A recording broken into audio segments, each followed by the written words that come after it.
Ces assises de 4 jours de la phase 2 de GMSN Africa, axée sur l'observation de la Terre pour la résilience et l'innovation en Afrique, ont démontré la nécessité de l'observation spatiale pour fournir des données nécessaires devant guider la prise de décision des décideurs, scientifiques, chercheurs et autres utilisateurs de ces données spatiales.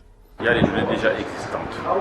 C'est que les autres ont fait énormément d'efforts pour pouvoir disposer de ces données-là, qui permettent de faire plein de choses.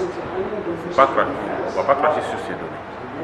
Aujourd'hui, comme j'ai annoncé, le défi, c'est de pouvoir savoir quel type de données avons-nous besoin pour faire nos applications, où se trouvent ces données, comment faire pour accéder à ces données et comment les traiter. Donc, ces 4 questions-là sont primordiales aujourd'hui.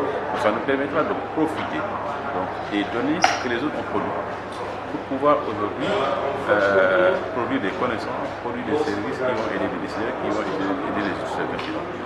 Les 8 consortiums à la tête d'un réseau de plus de 120 institutions nationales et régionales ont présenté leur réalisation de 2 dernières années de mise en œuvre du programme. La Commission internationale du bassin Congo-Ubangi-Sanga Sikos, avec à sa tête Marie-Thérèse Itongo, secrétaire générale, a présenté l'institution, les résultats atteints et services rendus aux populations des pays membres dans le cadre de GMSN Africa. Avec ses ressources en eau et ses richesses naturelles, l'Afrique centrale est une région où la gestion de ces ressources est inadéquate, ce qui entraîne une dégradation de l'environnement et des problèmes socio-économiques. La mission du projet de gestion de l'eau et des ressources naturelles en Afrique centrale, GERNAC, est donc de relever ces défis en améliorant la surveillance et la gestion de l'eau et des ressources naturelles dans la région. Le projet envisage de donner aux parties prenantes les moyens de gérer ces ressources naturelles de manière durable, contribuant ainsi au développement socio-économique de l'Afrique centrale.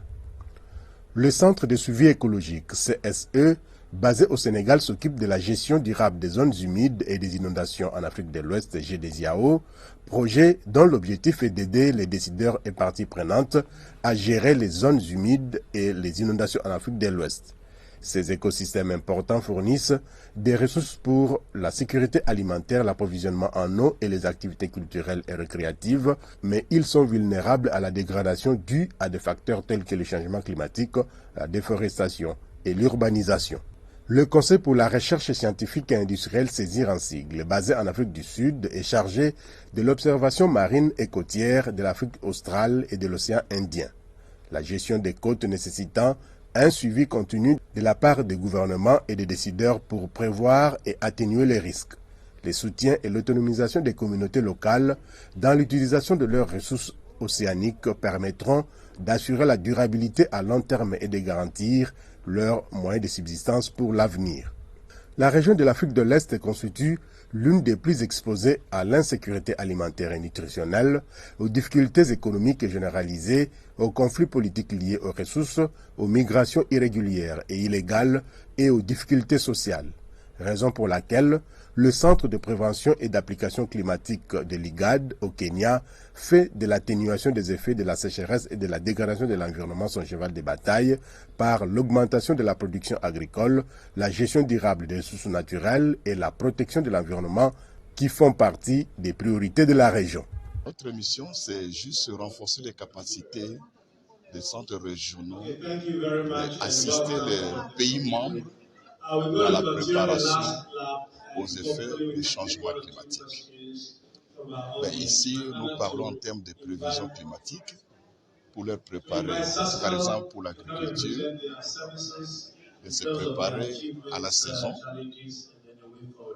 quel type de culture qu'ils auront à adopter, et aussi pour les ressources en eau, de savoir si réellement la saison va leur produire assez des écoulements et préparer par exemple un plan d'interconnexion s'il y a plus d'eau, par exemple dans le cas de Inga,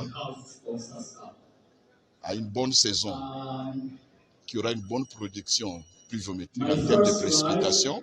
Ceci va les aider à bien générer du courant. Ailleurs, là où il y a des interconnexions, il peut se dire, voilà, nous aurons à produire plus et l'excès de la production, nous pouvons vendre ça à côté.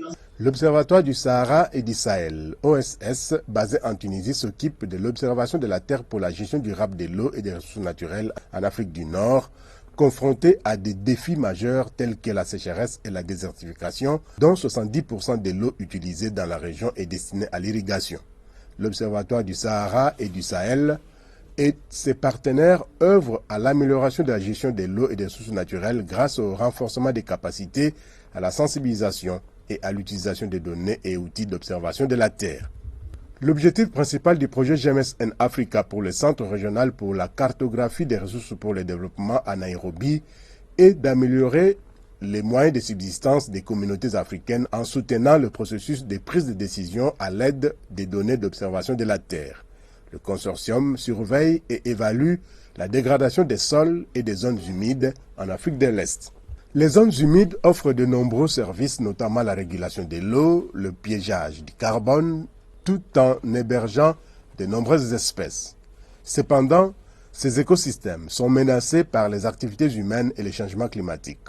En réponse à cette situation, GMS in Africa a lancé le projet Wetland, service d'évaluation et de surveillance des zones humides pour les bassins transfrontaliers en Afrique australe, exécuté par les centres de services scientifiques d'Afrique australe pour les changements climatiques et la gestion adaptative des terres de la Namibie. Le programme GMS, c'est un instrument panafricain qui a été mis en place pour mettre en œuvre la politique et la stratégie africaine en matière d'observation de terre.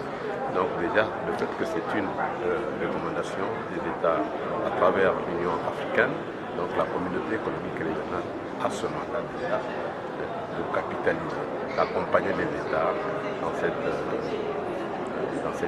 mise en œuvre de ces initiatives. Enfin, l'Université du Ghana est chargée de la gestion des zones marines et côtières en Afrique du Nord et de l'Ouest, qui sont essentielles à la subsistance des millions de personnes car elles leur fournissent la nourriture, les revenus et d'autres ressources essentielles. Cependant, la région est confrontée à des défis importants en matière de gestion durable de ces ressources. Ainsi, GMS Africa se pointe en solution à tous les problèmes auxquels le continent est confronté.